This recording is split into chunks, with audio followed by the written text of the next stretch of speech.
이 영상이 다루고 있는 시점은 태평양 전쟁이 시작된 지 11개월이 되어가는 1942년 10월입니다. 과달카날 섬에서 미군과 일본군 간의 전투가 벌어지고 있을 때 과달카날 근해에서는 미 해군과 일본 해군의 태평양 전쟁 네 번째 항모 결전이 벌어집니다. 태평양 전쟁에서 미국과 일본의 첫 번째 항모 결전은 1942년 5월에 사노해 해전이었고, 두 번째는 그 다음 달인 6월에 미드웨이 해전, 세 번째는 1942년 8월에 동부 솔로몬 해전입니다. 이외에도 과달카날 근해에서 사보섬 해전과 에스페란스 곶 해전이 있었습니다. 이 영상이 다루게 될 내용은 과달카날을 둘러싸고 벌어지는 네 번째 해전이며, 또한 태평양 전쟁 네 번째 항모간 결전이기도 한 산타크루즈 해전입니다. 일본에서는 이 해전을 남태평양 해전으로 부르고 있습니다.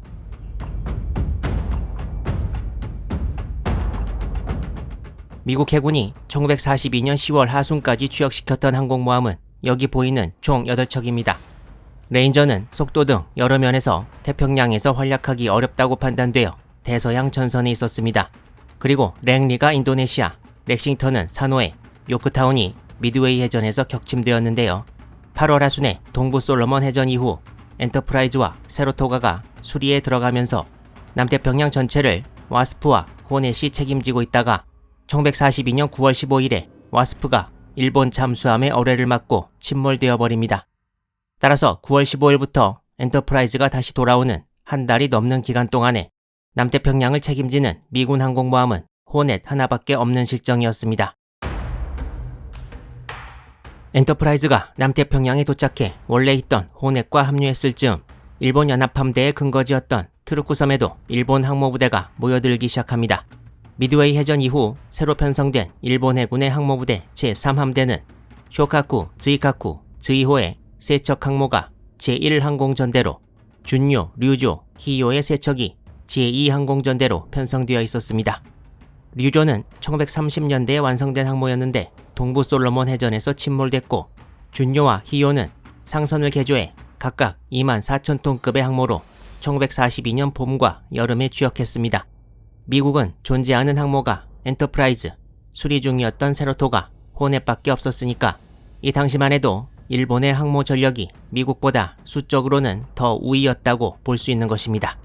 그렇지만 히요는 10월 하순에 벌어질 항모 결전을 앞두고 함에 화재가 발생해서 속도를 시속 30km밖에 못 내는 상황이 되어 솔로몬 제도 전선에서 이탈하게 됩니다. 이제 일본이 항모 결전에 동원할 수 있는 항공모함은 4척이 되었습니다.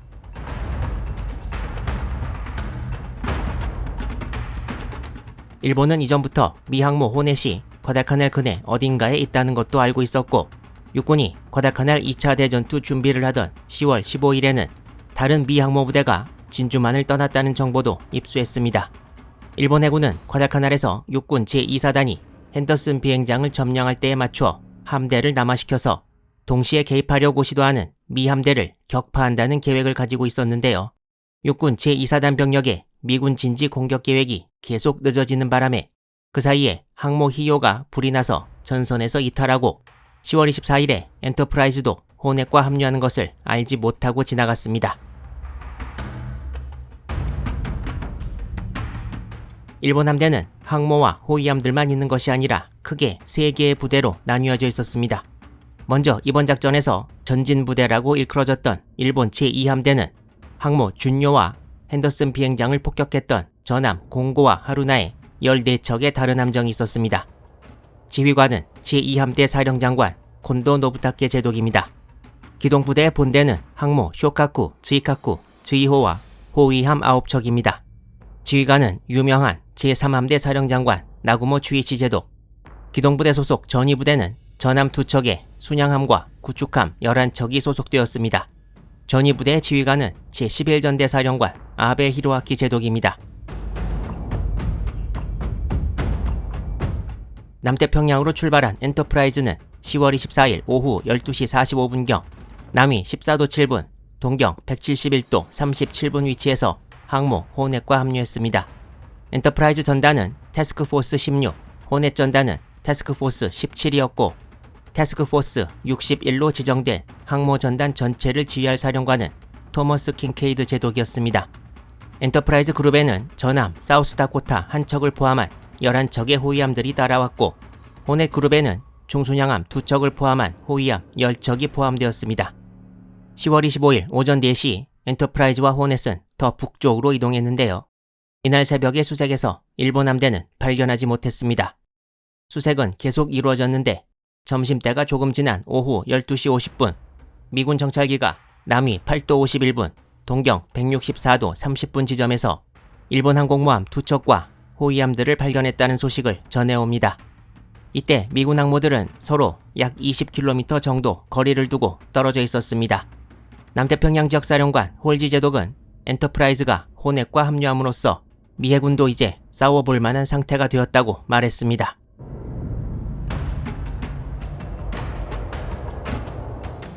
엔터프라이즈가 호넷과 합류하기 약 5시간 전인 1942년 10월 24일 오전 7시경 일본 기동부대 본대는 남위 3도 3분, 동경 164도 17분 지점에서 연료 보급을 시작했습니다. 일본 항모부대는 육군의 핸더슨 비행장 공격 날짜가 잡히면 남진에서 접근했다가 공격 날짜가 연기되면 다시 북상해서 피하는 것을 반복했는데요. 육군이 핸더슨 비행장을 공격 못해서 미군 항공력 견제가 안 되는 상황에서 미군 초계기에 일본 항모 위치가 발각되면 큰일이기 때문이었습니다. 항모부대를 이끌고 있던 나구모 주이치 제독은 육군의 공격 계획이 제대로 되는지에 대한 의심과 미군 비행기에 발각되면 안 된다는 생각에 26일까지 일단 기존의 예정 위치보다 훨씬 북쪽에 머무른다는 명령을 내립니다.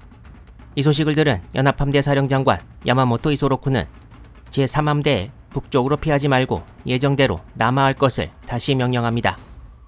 10월 24일에 이 장면에 대해 전체 연합함대 참모장이었던 우가키 마토메는 이후에 나구모 제독의 이 명령에 대해 무례하고 독단적이라고 칭하며 강력하게 비난했습니다. 결국 24일 밤 10시부터 일본 항모부대는 원래 작전대로 남하를 시작했습니다. 미드웨이 패배 후에도 항모부대 지휘를 계속 맡은 나구모 제독에게는 또다시 실패하면 절대 안 된다는 생각이 머릿속을 관통하지 않았나 생각됩니다. 나구모 제독은 기동부대 본대가 1942년 10월 25일 오전 5시까지 남위 6도 30분, 동경 163도 30분 지점까지 도달하도록 명령을 내립니다. 나구모 부대가 남쪽으로 이동하던 10월 24일 밤은 드디어 마루야마 마사오 중장 휘하에 일본 육군 제2사단이 첫째 날 공격을 시작하던 때였습니다. 날이 바뀌어 나구모 부대가 목표로 한 위치까지 거의 왔을 무렵 과달카날에서 전투를 벌이고 있던 육군 제2사단으로부터 핸더슨 비행장을 점령했다는 소식이 기동부대에 전달되었습니다. 그렇지만 과달카날 2차 대전투 시리즈에서 다룬 대로 이 보고가 거짓이었음이 드러나고 일본 항모부대는 다시 북상하게 됩니다.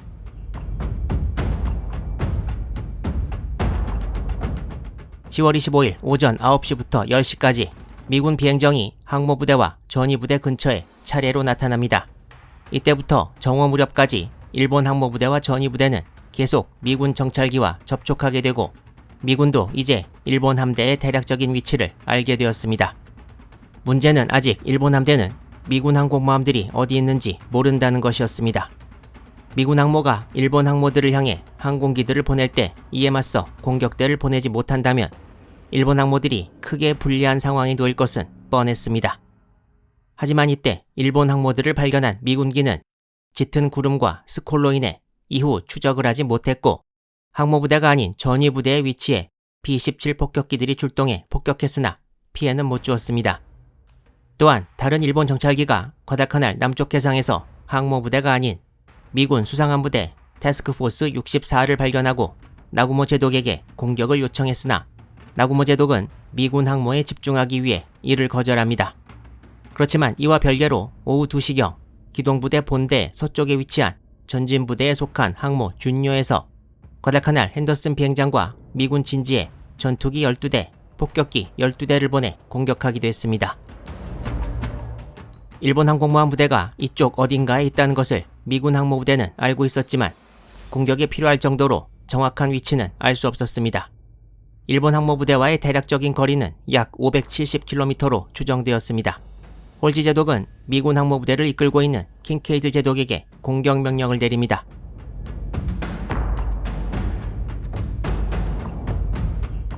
(10월 25일) 오후 2시 8분 엔터프라이즈에서 공격대가 발진했습니다.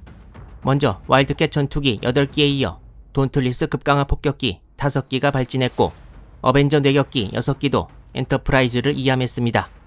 와일드캣이 원래 11기가 발진했지만 그중 3기는 다른 항공기들과 만나지 못해 돌아왔습니다. 미군 항공대는 어디에 있는지 확실하지도 않은 일본 항모를 공격하기 위해 떠납니다. 원래 35기가 발진하기로 되어 있었지만 어떤 이유로 19기밖에 이함을 못했는데요. 아마도 이때 엔터프라이즈 항공대, 즉 에어그룹 10의 조종사들이 짧다면 짧은 3개월 훈련 후 배치된 신참들이 대부분이어서였을지도 모르겠습니다. 미군 항공대는 발진할 때 이미 오후여서 한정된 거리만 진행하고 돌아오도록 명령받습니다. 미군 항공대가 시야에서 사라진 오후 3시 10분, 미군 항모부대는 정찰기로부터 일본 함대가 북쪽으로 퇴각하고 있다는 연락을 받습니다.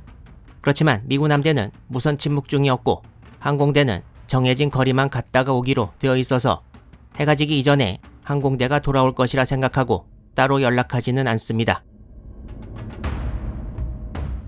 과달카날 육군의 24일 밤 공격이 실패로 돌아간 것을 안 일본 함대는 계속 북상하다가 다시 육군으로부터 25일 밤에 재차 공격을 시도한다는 연락을 받았습니다.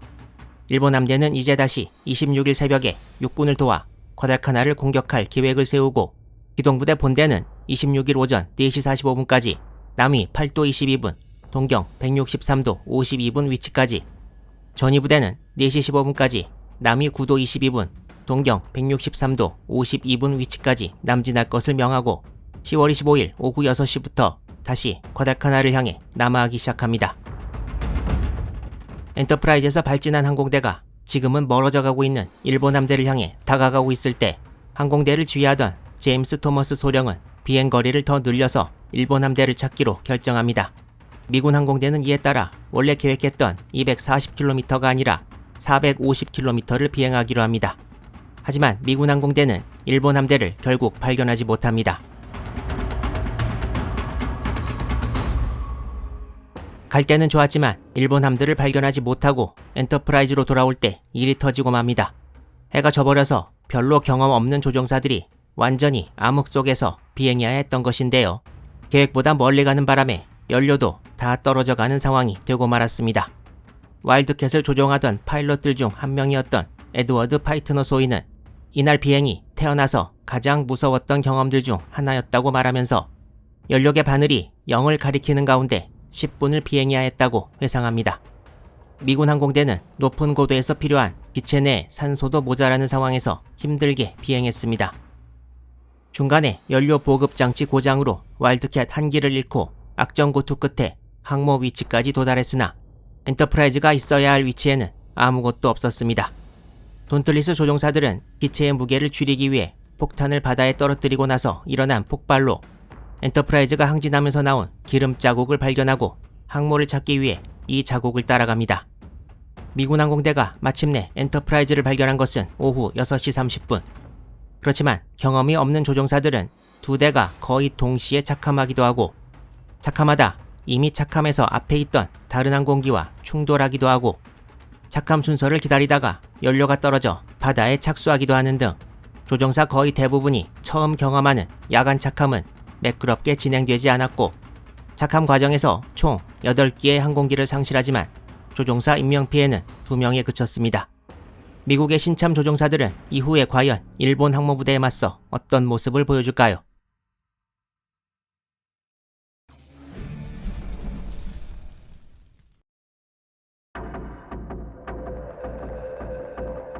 솔로몬 제도의 남쪽에 위치한 과달카날, 그리고 과달카날의 오른쪽에 솔로몬 제도와 떨어져서 산타크루즈 제도가 있습니다. 이곳은 1595년에 스페인 탐험가에 의해 발견돼서 스페인식 이름을 가지게 되는데요. 산타크루즈 제도의 북서쪽 근해에서 벌어질 이번 전투를 이 섬들의 이름을 따서 산타크루즈 해전이라고 부르게 됩니다.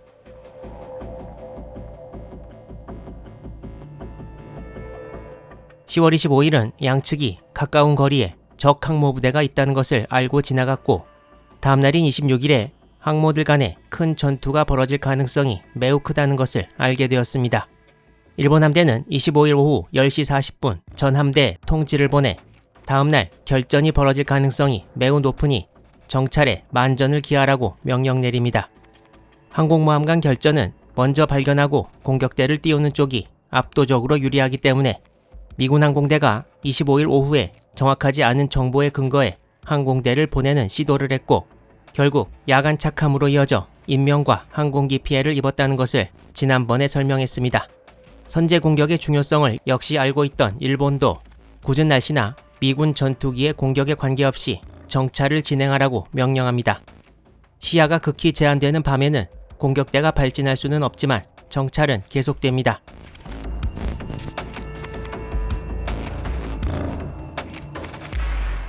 당시 남태평양의 일본 해군은 각 함대가 삼각형 모양으로 배치되어 있었습니다. 먼저 삼각형의 왼쪽 끝에는 항공모함 준요와 수상함들이 배치된 전진부대가 있었습니다. 그리고 삼각형의 오른쪽 끝에는 항모 쇼카쿠, 즈이카쿠, 즈이호와 호위함들의 기동부대 본대, 이 두 함대 서로 간의 거리는 약 160km였습니다. 항공모함 3척을 호위하는 함대로는 수상함 숫자가 매우 적은 것을 볼 수 있는데요.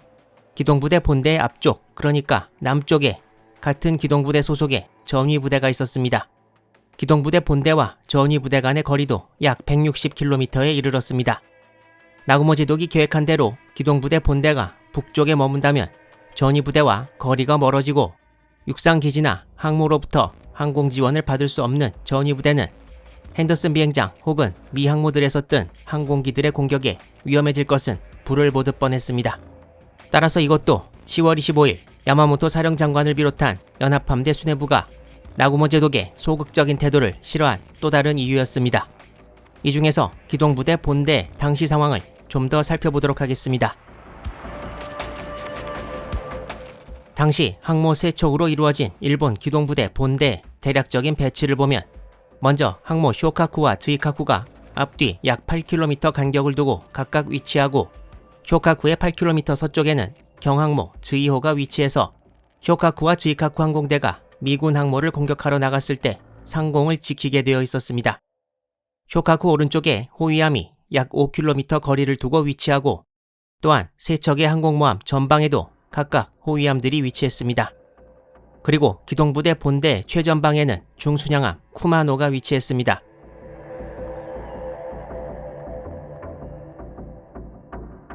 PBY 카탈리나 비행정은 2차 대전에서 가장 많이 사용되었던 수상기들 중 하나입니다. 카탈리나 비행정은 1936년에 미 해군이 처음 사용하기 시작해서 1957년에 퇴역했고 브라질 공군에서 1982년까지 계속 사용하기도 했습니다. 태평양 전선에서 카탈리나 비행정은 야간 비행 임무를 수행하기도 했는데요.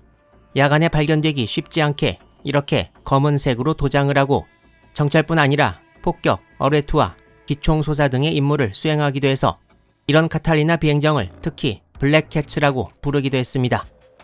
블랙캣 카탈리나는 레이더를 장착하기도 했고 한밤중에 느린 속도로 접근해 어떤 경우에는 적 군함의 마스트 높이 정도까지 저공으로 날아서 공격하기도 했고 지상 건조물도 공격하고 본래 정찰, 구조 임무도 수행해서 혁혁한 공을 세웠습니다.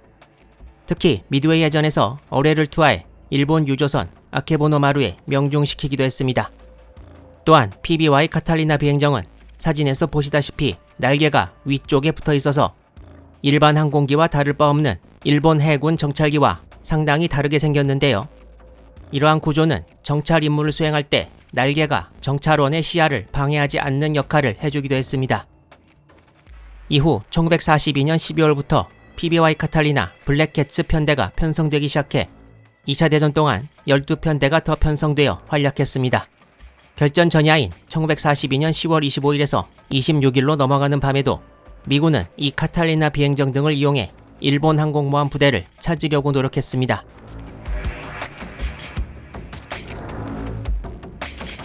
한밤중에 정찰에서 어느 정도 성과를 먼저 거둔 것은 미국 측이었습니다. 미군 본대는 10월 26일 오전 1시 11분 미군 정찰기로부터 적을 발견했다는 무전을 받았지만 항공모함이 과연 있는지, 함대 구성은 어떤지 이런 정보가 전혀 없어서 거의 무의미했습니다.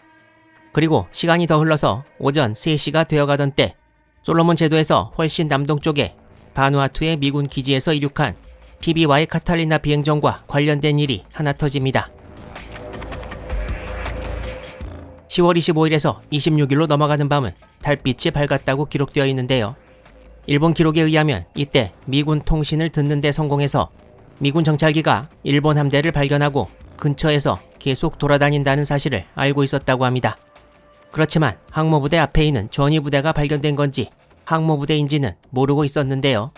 일본 함대가 계속 남진하고 있던 10월 26일 오전 2시 50분경 갑자기 폭탄 4발이 하늘에서 떨어져 항모 즈이카쿠 우현 약 300m 지점에 떨어집니다. 이 폭탄은 미 해군의 글렌 호프만 대위가 조종하던 PBY 카탈리나 비행정에서 떨어진 것이었고 고도 약 1000m 상공에서 떨어진 폭탄 4발은 빗나가고 말지만 호프만 대위는 바로 미군 함대 일본 항모와 호위함 발견을 타전합니다. 일본 기동부대도 미군의 위치가 발각되었다는 것이 명백해지자 제3함대 사령장관 나구모 추이치 제독이 남진하던 항모부대와 전위부대에 방향을 돌려 북상할 것을 명령합니다. 이때가 1942년 10월 26일 오전 3시 30분이었습니다. 일본 함대는 북쪽으로 항진하면서 남쪽으로 다시 다수의 정찰기들을 발진시킵니다. 1942년 10월 26일 해가 뜨기 바로 얼마 전인 오전 5시 12분 즈이카쿠를 폭격한 카탈리나로부터 온 무전이 2시간 늦게 킹케이드 제독에게 전달됩니다. 하지만 이 정보는 미군의 실수로 지휘부에 늦게 들어오는 바람에 거의 쓸데없는 것이 되어버렸고 한밤중에 발진시킨 미군 돈틀리스 폭격기로 구성된 정찰기들의 보다 더 정확한 정보를 기대해보는 수밖에 없었습니다. 이날 일출 시간은 오전 5시 28분으로 기록되어 있고 이제 26일에 본격적인 작전이 시작되는 상황이었습니다.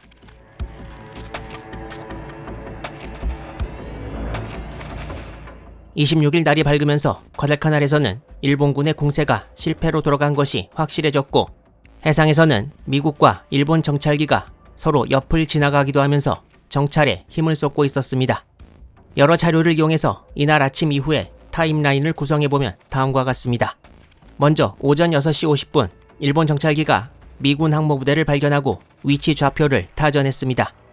일본 정찰기는 적 대부대를 발견했고 항공모함은 한 척이 있다고 타전했습니다. 이때 일본 항모부대의 위치는 남위 6도 44분, 동경 163도 54분이었습니다. 양함대 간의 거리는 약 374km였습니다. 미국, 일본 급강하 폭격기가 전속력으로 가면 1시간 이내에 도달할 거리였습니다. 그리고 같은 시각이었던 오전 6시 50분 미군 정찰기들도 일본 항모 3척을 발견하고 위치를 타전합니다. 이제 양쪽에서 전부 상대 항모의 위치를 알게 되었는데요. 거리가 가까운 상태에서 정찰기들을 서로 띄우다 보면 발견되는 건 시간 문제였습니다. 다만 어느 쪽이 먼저 발견하고 공격하느냐, 그리고 어떻게 공격을 잘 하느냐가 문제였습니다. 이제 양측은 항공대를 가능한 빨리 발진시키기 위해 서두릅니다. 돈틀리스의 정식 명칭은 더글라스 SBD 돈틀리스인데요. 더글라스는 맥도넬 더글라스가 되기 전 회사 이름이고 SBD가 바로 스카우트 바머 더글라스의 약자입니다. 스카우트가 정찰기, 바머가 폭격기니까 처음부터 두 개의 역할을 염두에 두고 만들어졌고 당시 일본의 주력 급강하 폭격기였던 99식 함상 폭격기의 항속거리 1472km보다 300여 킬로미터나 더 긴 1794km의 항속거리를 가지고 있어서 정찰에 유리했습니다. 당시 엔터프라이즈의 에어그룹 10에서 폭격과 정찰을 수행하던 두 개의 서로 다른 편대도 전부 돈틀리스 급강하 폭격기로 구성되었고 이런 편성은 호넷도 마찬가지였습니다. 1942년 10월 26일도 미군은 돈틀리스 폭격기를 이용해 정찰을 수행하고 있었습니다.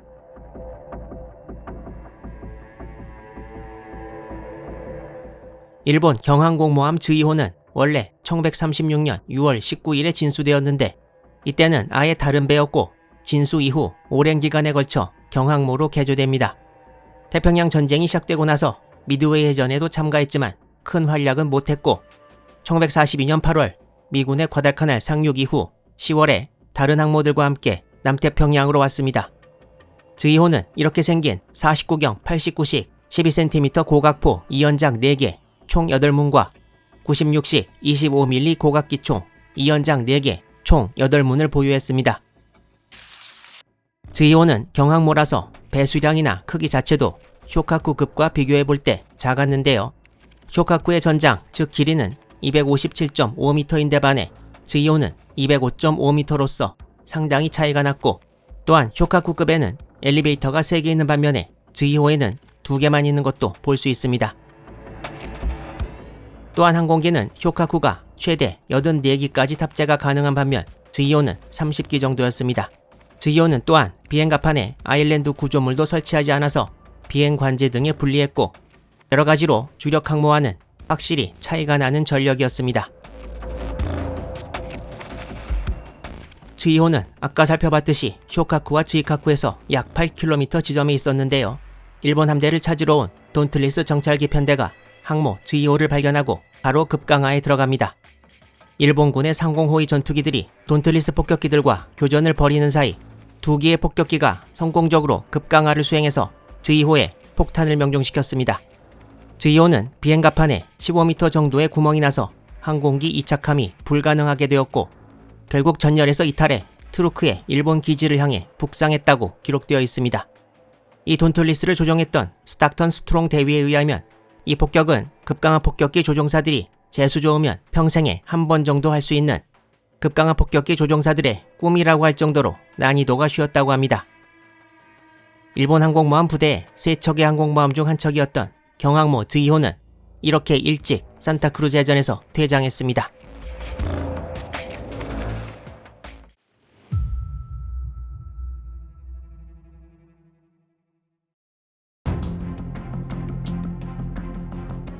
당시 일본 항모는 4척이었고 미국 항모는 2척이어서 탑재된 항공기 숫자도 일본이 우월했습니다. 일본 기록에는 10월 25일에 각 항모에 탑재된 항공기 숫자는 확실하지 않다고 나와 있는데요. 10월 1일의 공식 기록에 그동안 있었던 사건 등으로 새로 숫자를 추산해보면 다음과 같습니다. 이 표를 보면 일본은 항모 4척에 전투기, 폭격기와 뇌격기를 합쳐 총 216대의 항공기를 보유한 것으로 나와 있습니다. 일본과 마찬가지로 미국 측의 기록도 100% 확실한 것은 아닙니다. 미국은 항모 2척에 전투기, 폭격기와 뇌격기를 합쳐 총 136대의 항공기를 보유했습니다. 다른 3척의 항모와 조금 멀리 떨어져 있던 준요의 함재기를 제외해도 일본 항공대가 미국 항공대보다 전력이 우세한 것을 알 수 있습니다. 결론적으로 일본군이 미군보다 약 1.6배, 80대의 항공기를 더 동원할 수 있었습니다. 거기에다 특히 쇼카쿠와 즈이카쿠 항공대의 상당 부분이 베테랑들이었던 반면에 엔터프라이즈 항공대와 호넷의 뇌격대는 사실상 신참들이어서 양적으로나 질적으로 이번에는 일본 항공대가 미군 항공대보다 우월했습니다. 일본은 미군 항모부대를 공격하기 위해 항모 3척에서 오전 7시 30분까지 전투기 21기, 폭격기 21기, 뇌격기 20기를 발진시켰습니다.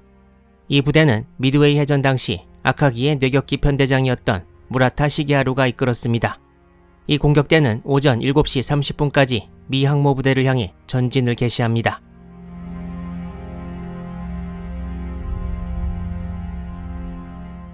이 시간이 즈이호가 미군 정찰 돈틀리스 폭격기 편대에 발견된 시점과 거의 비슷한 때였고, 즈이호는 얼마 지나지 않아 폭탄을 맞고 항공작전 불능이 되어 퇴장하고 맙니다. 일본 항모들이 공격대를 발진시키고 있을 때 미군 항모들도 공격을 시작하기 위해 서둘렀습니다. 먼저 호넷에서 와일드캣 전투기 8기와 어벤져 뇌격기 6기, 그리고 돈틀리스 폭격기 15기가 이함했습니다. 이 공격대는 일본 항공대의 출발 시간보다 약 20분 늦은 오전 7시 50분경 전진을 개시합니다. 미군 항공대는 최대한 빨리 일본 항모를 공격하기 위해 전부 모여서 한 번에 출발하지 않고 한 편대가 이함에서 진영을 갖출 때마다 바로바로 일본 항모 쪽으로 출발하도록 만듭니다.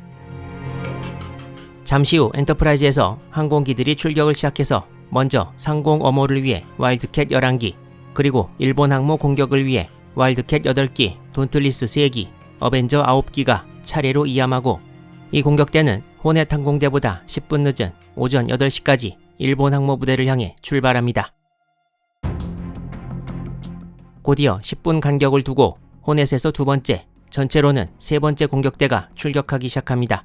호넷의 두 번째 편대는 와일드캣 전투기 7기와 어벤져 뇌격기 10기, 그리고 돈틀리스 급강화 폭격기 9기로 구성되었습니다.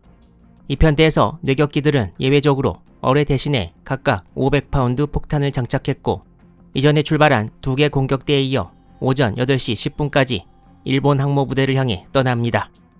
이렇게 따로따로 3개의 공격대가 일본 항모부대를 향해 출발했는데요. 하나의 공격대 내부에서도 빨리 출격 준비가 되는 대로 그냥 모아서 내보낸 것이어서 각각 다른 공격대 안에서의 결속력, 조직력 같은 것은 찾아보기 어렵게 되어버렸고, 이는 지금 오고 있는 일본 항공대에 비해 불리한 점이었습니다. 미군이 공격대를 계속 발진시키고 있을 때 먼저 1파 공격대를 발진시킨 일본도 2파 공격대를 준비하고 있었습니다. 일본의 제2파 공격대 구성은 먼저 쇼카쿠에서 19기의 급강화 폭격기와 5기의 제로 전투기였고, 이 공격대의 지휘관은 2달 전이던 1942년 8월 동부 솔로몬해전에서 휘하 편대가 엔터프라이즈에 3발의 폭탄을 명중시킨 세키마모루 소저였습니다. 쇼카쿠 2파 공격대는 미군 공격대가 전부 출격한 때인 오전 8시 10분쯤에 출발합니다. 1파 공격대는 쇼카쿠에서 뇌격기가, 즈이카쿠에서 폭격기가 주로 출격했는데요. 2파 공격대는 쇼카쿠에서는 폭격기가, 즈이카쿠에서는 뇌격기가 출격하게 됩니다. 그리고 어뢰를 장착하는 것이 폭탄보다 더 시간이 걸려서 그걸 기다리다가 혹시나 미군 항공대의 공격을 받으면 꼼짝없이 미드웨이 꼴이 나는 것이어서 일단 준비되는 대로 쇼카쿠에서 먼저 출발하고 뇌격기 16기, 전투기 4기로 구성된 즈이카쿠 2파는 나중에 출발합니다. 즈이카쿠 2파 공격대의 출격은 오전 8시 45분까지 완료되었습니다. 10월 26일 아침의 공격에서 일본 항공기는 106기로 75기에 미국보다 수적으로 우세했습니다.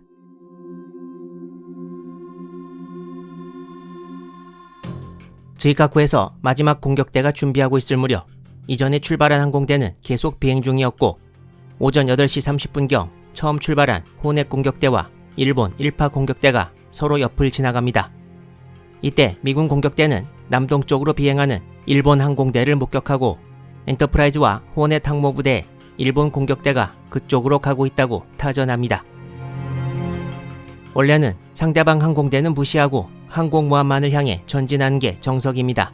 출격한 항공대는 적 항공모함을 격침시키는 것이 자기들 임무이고, 그 임무에만 충실하면 되기 때문에 자기 옆으로 아무리 많은 적 항공기가 지나가도 아무 상관없는 것이었습니다. 적 폭격기와 뇌격기를 맞아 싸우는 것은 자기 항공모함의 대공포와 상공 호위 전투기들이 맡아서 할 일이었습니다. 하지만 여기서 예상치 못한 일이 하나 생기는데요.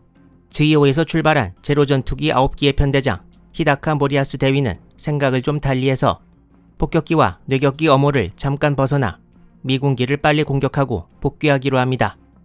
이와 같은 행동은 항공모함 본대에 연락해서 작전 변경을 허락받은 것이 아니라 자의적으로 생각해서 행동했을 확률이 매우 높습니다.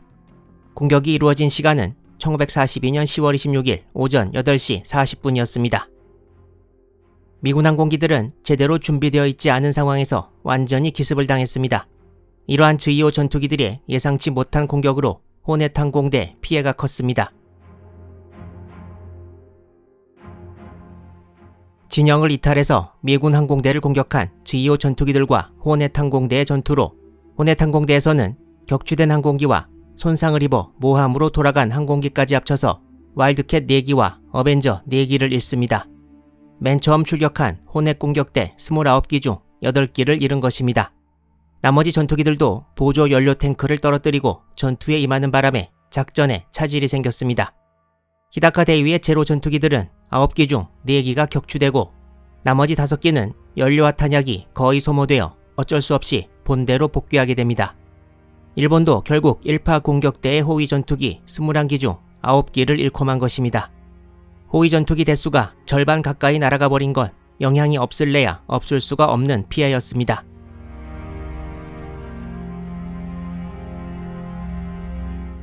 미군과 일본군 공격대는 이제 거의 적진에 다다랐습니다. 기록에 의하면 미군 항공대가 일본 항모부대를 목격한 것이 오전 9시 15분경, 그리고 일본 항공대가 미군 항모부대를 목격한 것이 조금 더 이전인 오전 8시 55분이었습니다. 일본 항공대 공격이 시작될 때 호넷과 엔터프라이즈는 약 16km 정도 떨어져 있었고 호넷 북동쪽에 있던 엔터프라이즈는 먹구름 속에 가려져 있어서 일본 공격대에 보이지 않았습니다.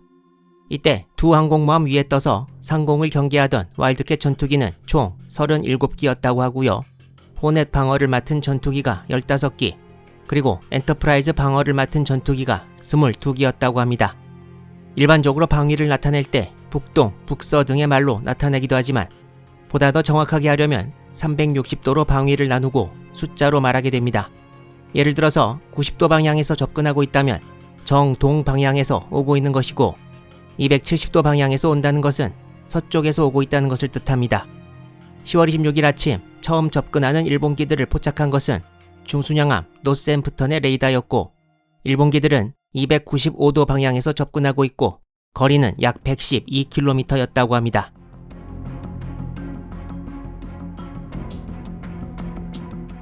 미군 전투기들이 주로 포진하고 있던 고도는 1만 피트 상공 약 3.05km였고 일본기들이 들어오던 고도는 17,000피트 약 5.18km 상공이었습니다.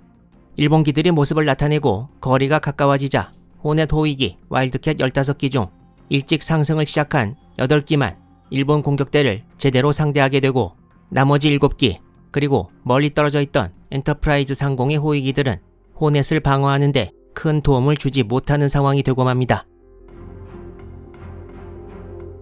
이제 일본기들이 다가오고 공중전이 시작되었습니다. 이전에 소개한 무라타 시게하루 소좌가 지휘하는 쇼카쿠 뇌격기 20기와 호위 제로기 4기 앞에 호넷 와일드캣 8기가 출현합니다. 뇌격기는 아무래도 전투기보다 상당히 느리기 때문에 무라타 소좌는 휘하편대를 갈라서 뇌격기 11기와 제로기 4기를 데리고 남쪽 방향으로 가고 나머지 뇌격기 9기는 북쪽을 향해 비행하게 합니다. 와일드캣 전투기들은 뇌격기들을 따라가지 않지만 그 앞에 즈이카쿠 급강화 폭격기 21기가 나타났습니다. 즈이카쿠 폭격대의 지휘관은 다카하시 사다무 대위. 이 폭격대는 즈이카쿠 제로기 8기가 호위했는데 이 8기의 지휘관은 시라네 아야오 대위가 맡았습니다. 이 제로기들은 폭격기들의 상공에서 뒤로 좀 떨어져 있었고 이 사이에 와일드캣 전투기들은 일본 폭격기를 공격합니다. 원래 이 일본 1파 공격대를 호위하던 제로기는 21기였는데요. 방금 전 언급한 대로 즈이오에서 출격한 9기가 일본 함대 쪽으로 가던 미군기를 공격하느라 전열에서 빠지는 바람에 이 공격대의 호위 제로기는 12기만 남았습니다. 이 공중전은 호넷에서 약 24km 떨어진 곳에서 벌어졌으며 호넷에서도 멀리서 공중전이 벌어지고 있다는 것을 볼 수 있었습니다. 이 즈이카쿠 폭격기 21기는 7기씩 앞뒤로 줄지어 있었는데요. 와일드캣 편대 중 4기가 공격을 개시하면서 선두했던 편대장인 다카하시 대위의 99식 함상 폭격기가 방향타에 큰 손상을 입었고 다른 99 함폭 1기도 큰 손상을 입고 대열에서 이탈하는 사이 와일드캣 1기도 격추당합니다. 잠시 후 호넷 와일드캣 8기 중 나머지 4기가 후방 공격을 개시했습니다. 그렇지만 이때 시라네 아야오의 즈이카쿠 제로기 편대가 전투에 참가해 난전이 벌어집니다. 이 전투에서 일본군의 99 함폭 3기가 격추되고 3기가 큰 손상을 입었으며 와일드캣 전투기는 8기 중 3기가 격추되었습니다. 99식 함폭도 세정에 7.7mm 기관총이 있었고 공중전이 어느 정도 가능했기 때문에 호넷의 와일드캣 8기는 수적인 열세에도 불구하고 어느 정도 선전한 셈이었다고 볼 수 있습니다. 이 와일드캣 편대의 공격을 즈이카쿠 급강화 폭격기 21기 중 중간에 위치한 7기만 제대로 진영을 이룬 채 공격 가능했습니다. 즈이카쿠 급강화 폭격기 7기가 진영을 이루어 호넷으로 다가오고 있을 무렵 호넷 와일드캣 호위대의 나머지 7기가 이 폭격기들을 요격하기 위해 뒤에서 나타납니다. 와일드캣 전투기들은 기체가 손상된 맨 뒤에 99 함폭을 중심으로 사격하지만 큰 피해는 주지 못하고 일본 폭격기들은 계속 호넷을 향해 접근합니다. 이 7기만 폭격에 임한 것은 아니고 이후 나머지 격추되지 않은 폭격기들도 공격을 시도합니다. 일본 폭격기들이 다가오자 호넷은 함수를 40도 방향으로 틀고 엔터프라이즈 쪽으로 항진합니다. 99 함폭 7기가 호넷의 견시병들에게도 보인 것은 10월 26일 오전 9시 5분. 호넷은 함장인 찰스 메이슨 대령의 명령으로 본격적인 전투 준비에 이미 들어가서 대공포대에 인원을 배치하고 항공유, 급유 파이프 등을 이산화탄소로 채우는 등 일본 폭격기들을 공격할 준비와 폭탄을 맞았을 때 피해 복구 준비를 동시에 해나갔습니다.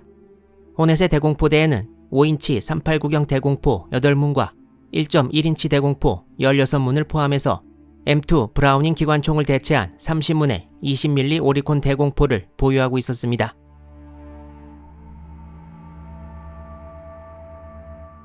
오전 9시 9분 일본 급강하 폭격기들이 호넷에서 약 10km 못 되는 지점까지 도달했고 일본기들이 계속 다가오면서 호넷의 5인치 포부터 사격을 시작했습니다. 그리고 1분 뒤인 9시 10분부터 일본기들이 급강하를 시작했습니다. 당시 와일드캣의 공격을 피하고 호넷으로 접근해서 급강하까지 성공한 지카쿠 폭격기들의 폭탄 투하 상황은 자료마다 약간씩 묘사가 다른데요. 최대한 상황을 재생해보면 일단 첫 번째 혹은 첫 번째와 두 번째 폭탄은 바다에 떨어졌고 오전 9시 12분에 폭탄 하나가 호넷 중앙부의 명중에 갑판을 뚫고 깊이 들어가서 수병식당 위치에서 폭발했다고 기록되어 있습니다. 두 번째 폭탄은 호넷 우현 후미 부분의 명중에서 비행갑판 바로 아래서 폭발했으며 이쪽 대공포대에 배치되었던 수병 약 30명이 전사했습니다. 이 와중에도 대공포에 맞아 격추되는 일본 폭격기들도 있었고 곧이어 세 번째 폭탄이 두 번째 폭탄과 비슷한 위치에 명중합니다. 호넷이 세 발의 명중탄을 맞은 것은 9시 10분부터 13분 사이로 추정됩니다. 이 사진은 호넷을 10월 26일 오전 9시 14분에 인근 호위함에서 찍은 것이라고 하는데요. 손상을 입은 99함폭 한 기가 호넷으로 돌진하고 있는 것이 보입니다.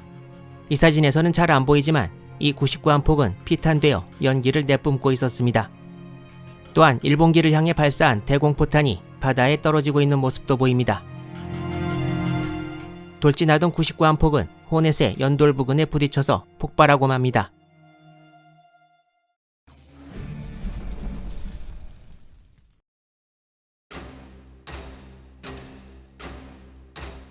오전 9시 15분경 호넷의 두 발의 어뢰가 우현 쪽, 하나는 엔진룸 부근에 명중합니다.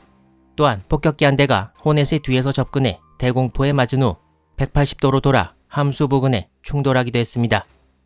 호넷은 이 어뢰 공격으로 전체 함의 동력을 잃어버리고 맙니다. 이 와중에도 미군의 대공포화로 일본군 뇌격대도 여러 대가 격추되어 극심한 피해를 입었습니다. 이후 공격을 개시한 일본군 뇌격기들과 폭격기들도 전투가 벌어지는 동안 엔터프라이즈에서 날아온 와일드캣 전투기들과 호위함들의 대공포화로 어뢰 투하 순간을 맞추지 못하는 등 크게 방해받았고 많은 수가 격추되었습니다. 오전 9시 10분경 시작된 일본 폭격대와 뇌격대의 공격은 약 10여 분 후 종료되었습니다. 호넷은 폭탄 3발과 어뢰 2발을 맞고 모든 동력을 잃고 키도 손상을 입어 고정되어 버렸습니다. 일본 측의 피해도 막심했습니다. 일본 측은 오전 공격에서 폭격기 21기, 뇌격기 20기, 전투기 12기가 호넷을 공격했고 폭격기 21기 중 17기를 잃었습니다. 또한 뇌격기 20기 중 16기를 잃었고 전투기 12기 중 5기를 잃었습니다. 일본은 총 53기의 항공기 중 38기를 잃어 70%가 넘는 손실률을 기록했습니다. 손실된 38기 중 14기는 일단 전장을 떠났다가 돌아가는 길에 추락하거나 불시착했습니다. 그리고 당시 일본 해군의 에이스로서 세계 최고 수준의 뇌격기 공격수였던 무라타 시게하루 소자도 전사했습니다. 일본은 그야말로 항공대를 탈탈 털어넣어 호넷을 기동불능시키는 데 성공했는데요. 이 사진에는 동력을 잃고 우현으로 7도 정도 기울어진 호넷의 모습이 보입니다. 일본 급강하 폭격기로부터 맞은 폭탄으로 인한 피해로 뿜어져 나오는 연기도 보입니다. 일본 항공대의 미군 항모 공격은 미국 항공대의 일본 항모 공격보다 더 일찍 이루어졌는데요. 이때 호넷과 엔터프라이즈에서 발진한 미군 공격대도 일본 항모에 가까이 접근하고 있었습니다. 미국 항공대와 일본 항공대의 공격 시간차는 약 30분이었던 것으로 보입니다.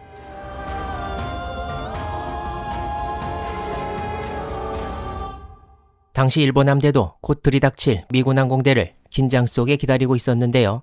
미드웨이의 교훈을 잊지 않은 일본도 이때 항모 쇼카쿠에 처음으로 레이더를 달고 있었습니다. 그것이 바로 이식 2호 전파 탐신이 일형이라는 레이더였고 약칭으로는 21호 전탐으로 불렸습니다. 이 레이더가 몰려오는 미군 항공기들을 탐지한 것은 오전 8시 40분으로 기록되어 있습니다. 미군기들은 135도 방향에서 오고 있었고 거리는 145km였습니다. 이때 일본 항모 상공을 지키고 있던 제로기는 23기 혹은 26기 정도로 추정됩니다. 쇼카쿠의 레이더는 이날만큼은 미군의 레이더만큼의 성능을 보여주었습니다. 미군기들은 계속 일본 항모 쪽으로 전진해와서 상공을 지키던 제로기와 접촉하지만 돈틀리스 급강하 폭격기들은 아랑곳하지 않고 전진을 계속합니다. 이전에 미군 공격대가 시간을 아끼려고 모이지 않고 3개 부대로 따로 전진했다고 말씀드렸는데요. 지금 도착한 이 항공대는 이미 일본 항공대에 공격당한 호넷에서 맨 처음 출격한 것이었습니다. 와일드캣 전투기 8기, 어벤져 뇌격기 6기, 돈틀리스 폭격기 15기로 구성된 이 항공대는 Z2O 전투기들의 도중에 공격당한 부대가 아니어서 그대로 일본 항모를 향해 다가옵니다. 호위 제로기들과 접전을 펼치면서 몇 대는 격추되기도 하면서 결국 돈틀리스 급강하 폭격기들은 오전 9시 27분 일본 항공모함 쇼카쿠에 급강하를 실시할 수 있는 위치까지 도달합니다. 당시 제이카쿠는 엔터프라이즈와 마찬가지로 스콜 먹구름 속에 들어가 미군의 공격을 피했습니다. 기록에 의하면 15기의 돈틀리스 중 제로기 공격을 피해 폭격이 가능했던 것은 13기였다고 하고 일본 함들에서 발사한 대공포탄이 터지는 사이 급강하가 시작되고 돈틀리스의 폭탄이 떨어집니다. 전투 상황 기록을 종합해보면 돈틀리스 폭격기에서 처음 떨어진 폭탄 서너 발은 빗나갔습니다.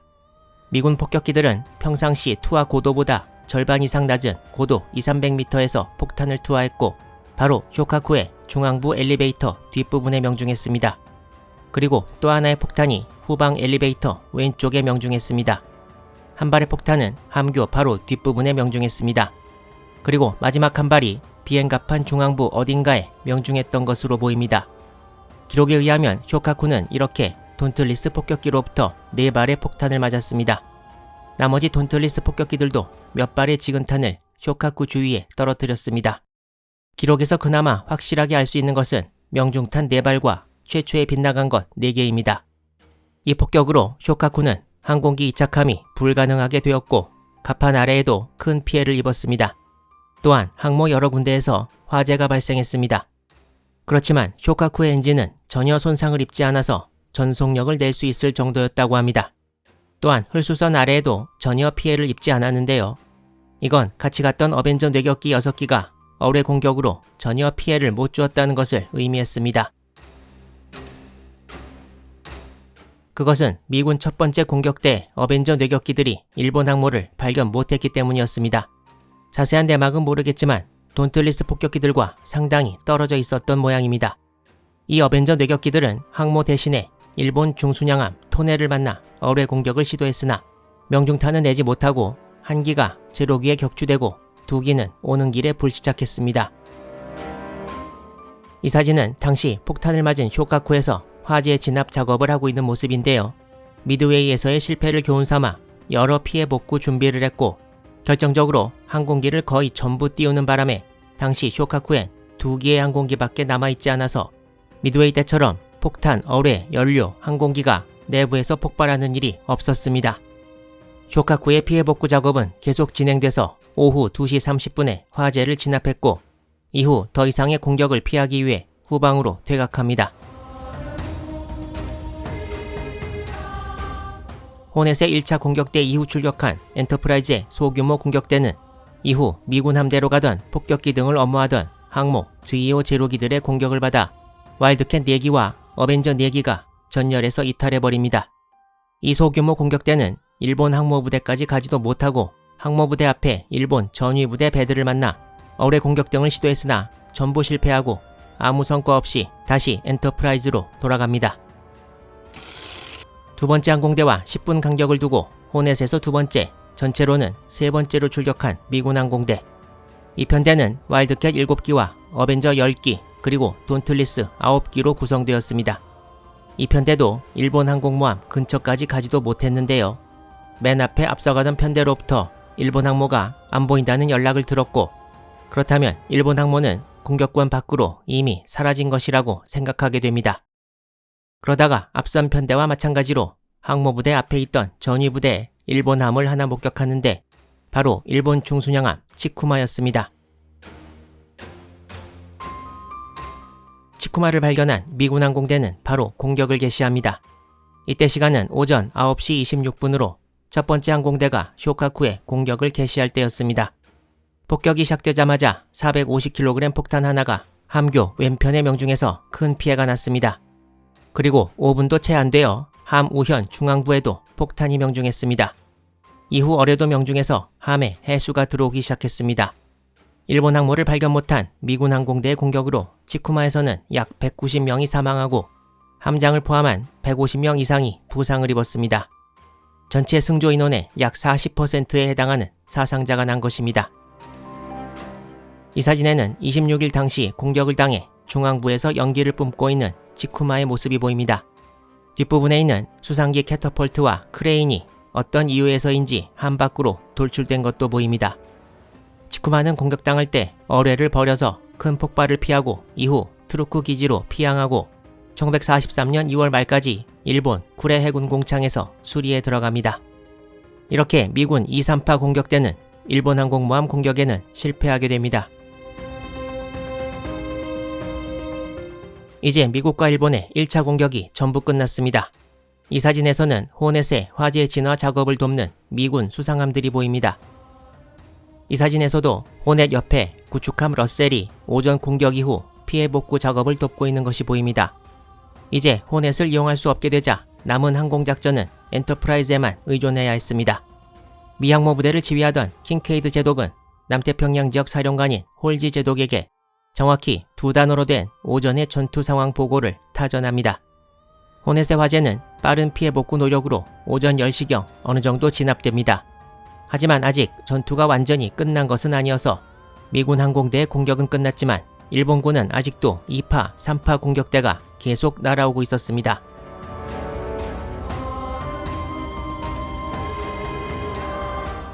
엔터프라이즈는 공격을 마치고 연료가 거의 떨어져서 돌아오는 공격대를 착함시켜야 했고 동시에 와일드캣 전투기들을 띄워서 상공을 방어해야 했습니다. 엔터프라이즈의 비행갑판이 평상시와는 비교도 안 되게 복잡해진 것은 당연했습니다.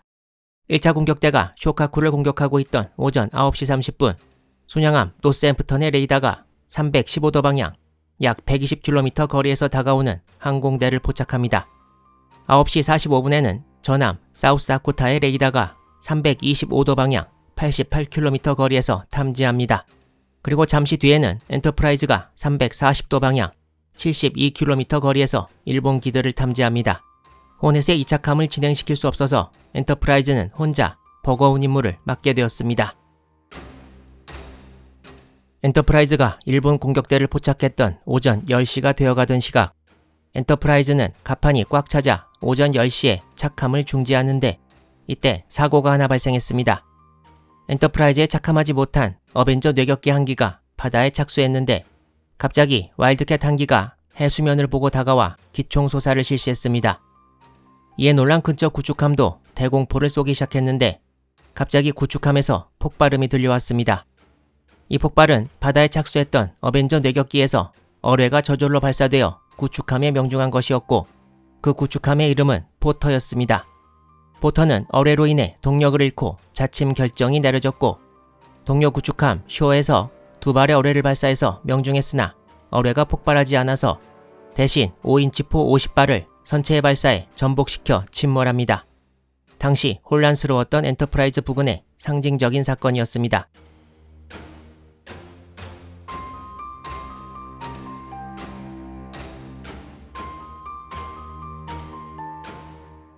일본 1파 공격대가 호넷을 공격하고 돌아갈 무렵 스콜 먹구름 속에 숨어있던 엔터프라이즈가 모습을 나타냈고 돌아가던 일본 항공대는 엔터프라이즈를 발견하고 그 위치를 후속 공격대에 타전합니다.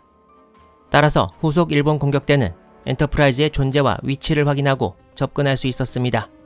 일본의 2파 공격대는 쇼카쿠 급강화 폭격기 19기와 제로 전투기 5기, 3파 공격대는 즈이카쿠 뇌격기 16기와 제로 전투기 4기였습니다. 일본 공격대가 다가오자 엔터프라이즈는 오전 10시 전투 준비에 들어갑니다.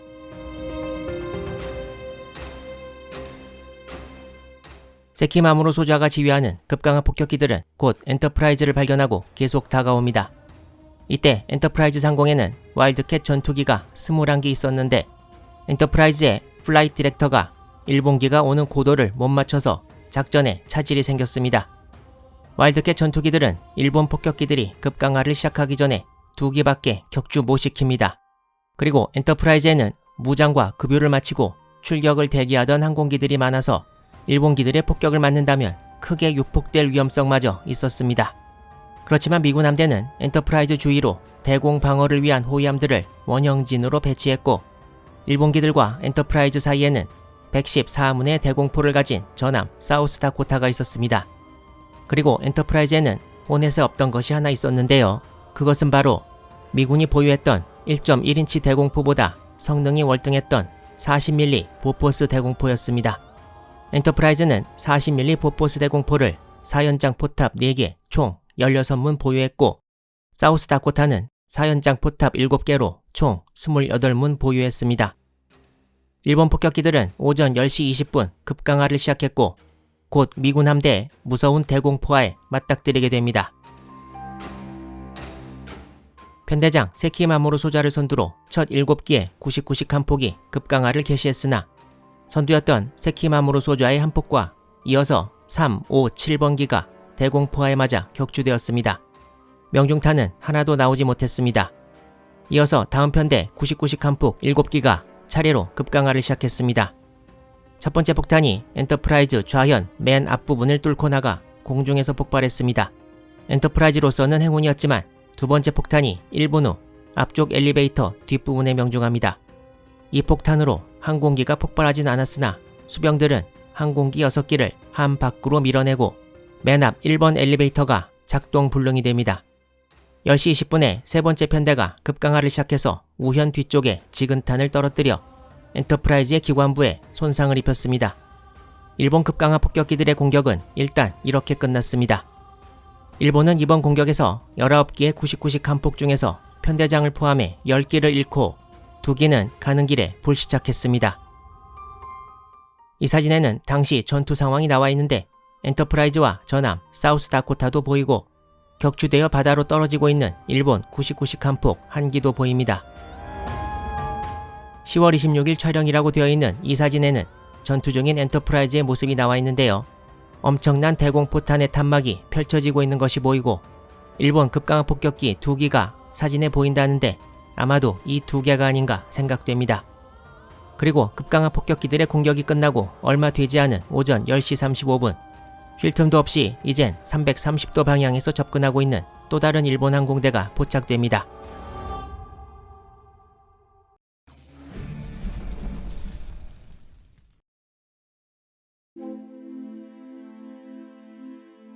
이 편대는 뇌격기 16기와 제로 전투기 4기로 구성되어 있는 즈이카쿠 공격대였습니다.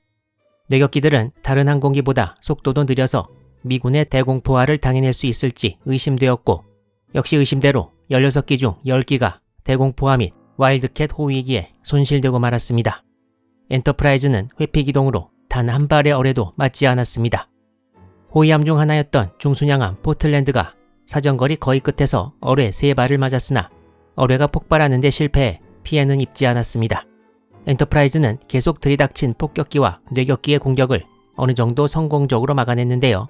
오전 10시 53분에 즈이카쿠 뇌격대의 공격이 끝나고 엔터프라이즈는 고장난 레이더 등을 수리하면서 11시 15분부터 다시 항공기 착함 작업을 진행했으나 다른 호위함들에서 북서쪽에서 다가오는 항공대를 또 포착합니다.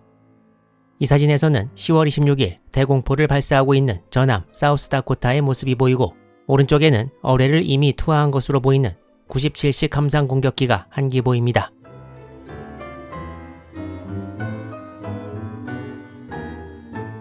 일본 항공모함 준요는 원래 여객선으로 만들어지고 있던 것을 일본 해군이 1941년 2월에 구입해 다음 해인 1942년 5월에 취역시킨 항공모함입니다. 기준 배수량은 24,140톤으로 25,600톤급인 쇼카쿠급보다 약간 덜한 정도이고 최고 속도는 시속 47km 정도로 시속 64km인 쇼카쿠급에 많이 못 미쳤고 이 당시 탑재한 항공기도 48기로 70기가 넘는 쇼카쿠급에 비해 적었습니다. 산타크루즈 해전 당시 준요는 기동부대 본대 서쪽에 위치해 있었는데요. 주력 항모인 쇼카쿠와 즈이카쿠가 항공대를 미군 항모 쪽으로 보내자 준요도 엔터프라이즈와 호넷을 공격하기 위해 오전 9시경 항공대를 출격시킵니다. 항모 준요에서 출격한 항공대는 급강하 폭격기 17기와 제로 전투기 12기로 구성되었습니다. 준요 공격대는 오전 11시 21분경 엔터프라이즈 상공에 도달했습니다. 준요 공격대도 이전 일본 공격대와 똑같은 과정을 반복했습니다. 와일드캣 전투기들의 공격과 엔터프라이즈와 호위함들의 대공포화로 준요 급강하 폭격대는 17기 중 11기가 모함으로 돌아가는데 실패합니다. 명중탄은 없었지만 엔터프라이즈의 폭탄이 2-3m 밖에 떨어져 함체에 또 손상을 입혔습니다.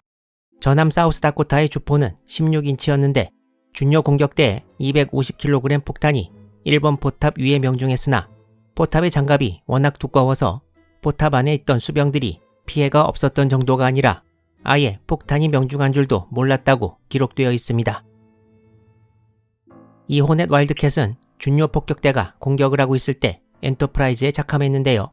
랜딩 기어에 손상을 입었고 항모의 회피 기동으로 인해 갑판에서 미끄러지고 있는 것이 보입니다. 그리고 아래쪽에는 일본 항공대의 폭탄을 피해 엎드리고 있는 미군 수병의 모습도 보입니다. 오전 11시 40분에도 엔터프라이즈 상공에는 73기의 항공기가 착함을 기다리고 있었다고 합니다.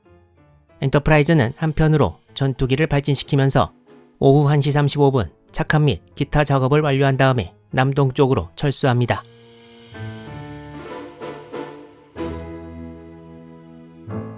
오전 11시 일본 기동부대 본대의 위치는 남위 6도 18분, 동경 163도 18분쯤이었습니다. 일본군은 오전 11시 30분 미군 항모부대의 위치를 남위 8도 35분, 동경 166도로 파악했고 이때 돌아온 일본 조종사들은 정신적 충격을 받아 말도 제대로 하지 못할 정도였다고 하지만 일본군은 다시 한번 출격 가능한 항공기를 긁어모아 최후의 공격을 시도하기로 하고 수상한 부대도 함포를 이용한 포격전을 하기 위해 남동쪽으로 전진을 명령합니다. 오후 1시경에 다시 출격한 일본 항공대는 준요에서 뇌격기 7기와 전투기 8기, 그리고 잠시 후 지카쿠에서 뇌격기 7기, 폭격기 2기, 전투기 5기였습니다. 당시 동력을 잃은 호넷을 중순양함 노스앰프턴이 견인하려는 시도가 진행 중이었습니다. 이 사진에도 순양함 노스앰프턴과 우현으로 기울어진 호넷, 그리고 갑판 위의 인원들도 보입니다. 미군이 사용할 수 있는 유일한 항모 엔터프라이즈는 이미 호넷을 뒤에 두고 철수하고 있었습니다. 견인 로프가 끊어지면 다시 연결하면서 이렇게 느린 속도로 호넷을 복귀시키려고 할 무렵 오후 2시 55분에 접근하는 일본 항공대가 포착되었습니다. 그리고 곧 준요에서 출격한 뇌격기들이 공격을 개시했고 오후 3시 23분 어뢰 한 발이 호넷의 우연에 명중했고 이 한 발이 호넷의 운명을 결정지었습니다. 엔터프라이즈가 떠나 상공을 지키는 와일드캣 전투기들이 없었던 것이 컸습니다. 호넷은 이제 앞쪽 기관실과 뒤쪽 기관실이 전부 작동 불능이 되었습니다. 준요 공격대는 여기서 뇌격기 2기와 제로기 5기를 잃었습니다. 일본의 이후 공격대는 호넷에 작은 피해만을 입혔으나 이제 결단의 순간이 다가왔고 호넷의 자침 결정이 내려집니다. 이 사진은 오후 5시경에 승조원들이 전부 퇴함한 호넷의 모습입니다. 시간이 흐르고 오후 7시 호넷 주위에는 미군 구축함 머스틴과 앤더슨이 자리 잡았습니다. 이후 두 척의 구축함에서 총 16발의 어뢰를 쏘아 9발이 명중했으나 호넷은 침몰하지 않습니다. 그리고 이때 일본 수상기 3기가 나타나 호넷의 자침 시도 과정을 지켜봅니다. 야간 전투를 위해 다가오던 일본 순양함들에서 발진한 수상기들이었습니다. 일본 수상함 부대가 멀지 않았다는 증거였는데요. 다급했던 미국 구축함들은 5인치포 300여 발을 호넷에 발사하지만 호넷은 침몰하지 않고 레이더에 일본 수상함들이 잡히자 결국 포기하고 호넷을 놔둔 채 철수합니다. 미군 구축함들이 사라진 지 약 20분 후 일본 수상함 부대가 나타났습니다. 일본군은 호넷을 견인하려고 생각도 했으나 이미 45도 이상 기울어져 있어서 불가능으로 판단해 어뢰 4발을 발사해 호넷을 침몰시킵니다. 미군 함대를 발견 못한 일본 함대도 철수하고 산타크루즈 해전은 이렇게 사실상 막을 내리게 되었습니다.